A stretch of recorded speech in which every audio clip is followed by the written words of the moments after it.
အားလုံးမင်္ဂလာပါကျွန်မဒီနေ့ဖတ်ပြမယ်ဝိတုတိုလေးကတော့ The Aged Mother ဆိုတဲ့ဝိတုတိုလေးပဲဖြစ်ပါတယ်ဒီဝိတုတိုလေးထဲမှာဆိုလို့ရှိရင်မိခင်တယောက်ရဲ့အကျဉ်းတော်တရားဘယ်လောက်ထိကြီးမားလဲပြီးသွားလို့ရှိရင်သားသမီးတွေဒုက္ခရောက်ပြီဆိုလို့ရှိရင်မိခင်ဟာအမြဲတမ်းဒုက္ခရောက်နေတဲ့ပြဿနာတွေဖြေရှင်းပေးဖို့အတွက်ကိုအမြဲတမ်းအဖြေတွေရှိနေတတ်တယ်ဆိုတဲ့ဥစ္စာလေးကိုပြောပြထားတဲ့ဝိတုတိုလေးပဲဖြစ်ပါတယ်အားလုံးကြိုက်မယ်လို့မျှော်လင့်ပါတယ်ရှင် The Aged Mother by Matsuo Basho.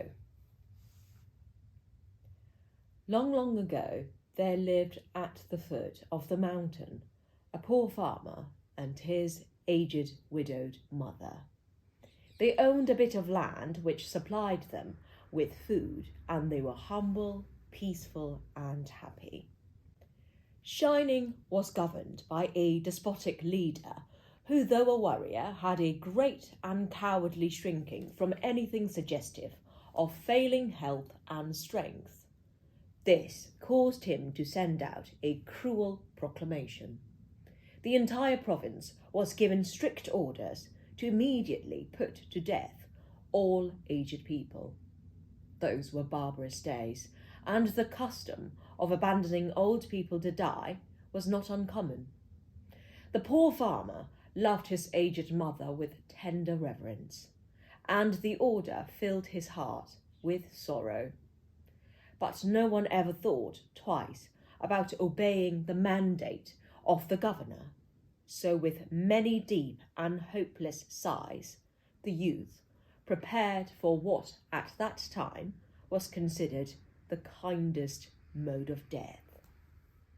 Just at sundown, when his day's work was ended, he took a quantity of unwhitened rice, which was the principal food for the poor, and he cooked, dried it, and tied it in a square cloth, which he swung in a bundle around his neck, along with a gourd filled with cool, sweet water.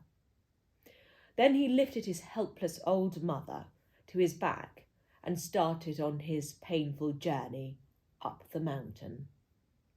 The road was long and steep. The narrow road was crossed and recrossed by many paths made by the hunters and woodcutters.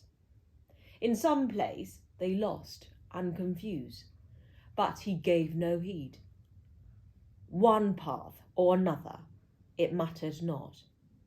On he went, climbing blindly upward, ever upward towards the high bare summit of what is known as Obatsuyama, the mountain of the abandoning of the aged. The eyes of the old mother were not so dim, but that they noted the reckless hastening from one path to another, and her loving heart grew anxious. Her son did not know the mountain's many paths, and his return might be one of danger. So she stretched forth her hand, and snapping the twigs from brushes as they passed, she quietly dropped a handful every few steps of the way, so that, as they climbed, the narrow path behind them was dotted at frequent intervals with tiny piles of twigs. At last, the summit was reached. Weary and heartsick, the youth gently released his burden and silently prepared a place of comfort as his last duty to the loved one. Gathering fallen pine needles, he made a soft cushion and tenderly lifted his old mother onto it. He wrapped her padded coat more closely about the stooping shoulders, and with tearful eyes and an aching heart, he said farewell. The trembling mother's voice was full of unselfish love as she gave her last injunction. "Let not thine eyes be blinded, my son," she said.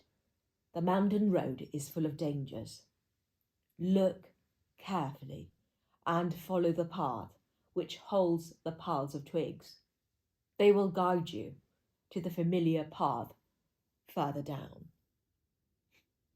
The son's surprised eyes looked back over the path, then at the poor old shriveled hands, all scratched and soiled, by their work of love. His heart broke within, and bowing to the ground, he cried aloud, "Oh, honourable mother, your kindness breaks my heart. I will not leave you. Together we will follow the path of twigs, and together we will die." Once more he shouldered his burden, how light it seemed now, and hastened down the path, through the shadows and the moonlight, to the little hut in the valley. Beneath the kitchen floor was a walled closet for food, which was covered and hidden from view. There the son hid his mother, supplying her with everything she needed, continually watching and fearing she would be discovered. Time passed, and he was beginning to feel safe when again the governor sent forth heralds bearing an unreasonable order, seemingly as a boast of his power. His demand was that his subjects should present him with a rope of ashes. The entire province trembled with dread. The order must be obeyed, yet who in all shining could make a rope of ashes? One night, in great distress, the son whispered the news to his hidden mother. "Wait," she said. "I will think. I will think." On the second day, she told him what to do. "Make rope of twisted straw," she said, "then stretch it upon a row of flat stones and burn it on a windless night." He called the people together and did as she said, and when the blaze died down, there upon the stones, with every twist and fibre showing perfectly, lay a rope of ashes. The governor was pleased at the wit of the youth and praised greatly, but he demanded to know where he had obtained his wisdom. "Alas, alas," cried the farmer, "the truth must be told," and with deep bows he related his story. The governor listened and then meditated in silence. Finally he lifted his head. "Shining needs more than strength of youth," he said gravely.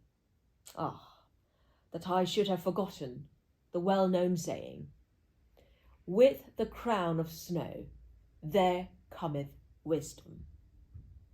That very hour the cruel law was abolished, and custom drifted into as far a past that only legends remain."